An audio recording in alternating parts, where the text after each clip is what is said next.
Well, there we have it. Pleasure Beach's new 138-foot tall gyro swing, set to open in 2026, now has an official name. And it's definitely interesting, to say the least. Hello and welcome back to ThrillNet, and yet again, another news update from my local park, Blackpool Pleasure Beach, but definitely an exciting one worth talking about. Now, back in March, as part of their season launch event, Pleasure Beach announced that for 2026, they will be opening a brand new 138-foot tall Intamin Gyro Swing pendulum ride, and it's going to be the tallest ride of its kind here in the UK, and also one of the tallest in the world as well. Back then, the project was codenamed Project 2026, and it's safe to say it certainly got theme park enthusiasts very, very excited. Many enthusiasts have ridden other rides around the world and regard them as some of the best flat rides out there. And so it's safe to say that this ride really is going to be a great asset to both Pleasure Beach and the UK theme park industry as a whole. However, many were curious as to what the name of this ride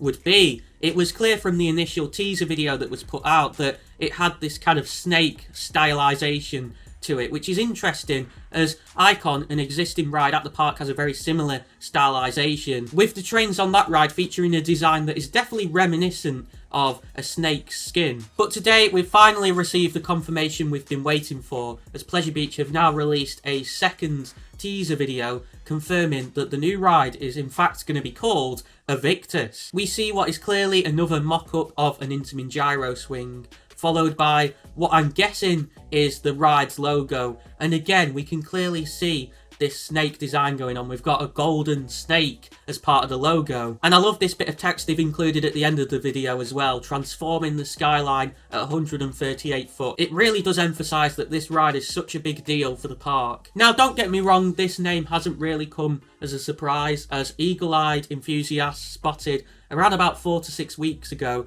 that a trademark had been registered on the government website with the name Aviktas by the park. But nevertheless, it is nice to have that official confirmation from the horse's mouth. But what does still remain a bit of a mystery is what the ride's theme is going to be exactly. We're obviously seeing this snake stylization all over the place, but the park have teased that there are going to be more details to come surrounding the ride's theme and backstory, so we're just going to have to sit tight for now. Me being the curious person I am though, I did decide to do a quick Google search of the name Aviktas to see if it has any underlying meaning regarding all the stylization they're putting out regarding snakes and whatnot. But unfortunately, I've been made none the wiser.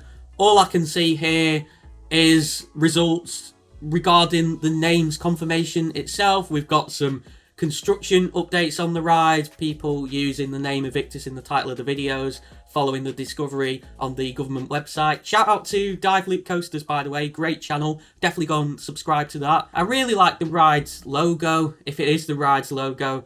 I really like the fact that Pleasure Beach are really hyping up this attraction, because I definitely feel in the past they haven't done that enough, the marketing team, especially with the reimagining of Valhalla and whatnot. It was always radio silence, but they're really pushing this, so I really do hope that it's a big success for them next year. It's just that, as I said, I'm still a little bit confused about the name. Don't get me wrong, it sounds cool, but the name and just overall theme of the ride just seems like a bit of an odd choice. Hopefully, over time, the park will, as they've said, clarify more, and it'll all make sense in the end. But I'm really, really excited for this to open at Pleasure Beach next year. I think it's going to be an amazing new addition. Certainly a better addition than Launchpad, if you can even call that an addition. To hear my thoughts on that, check out the video on the right side of your screen. For more things theme park related in the UK and beyond, make sure you click the icon in the centre of your screen to subscribe. I'm Ben, you've been watching ThrillNet, and I'll catch you again soon.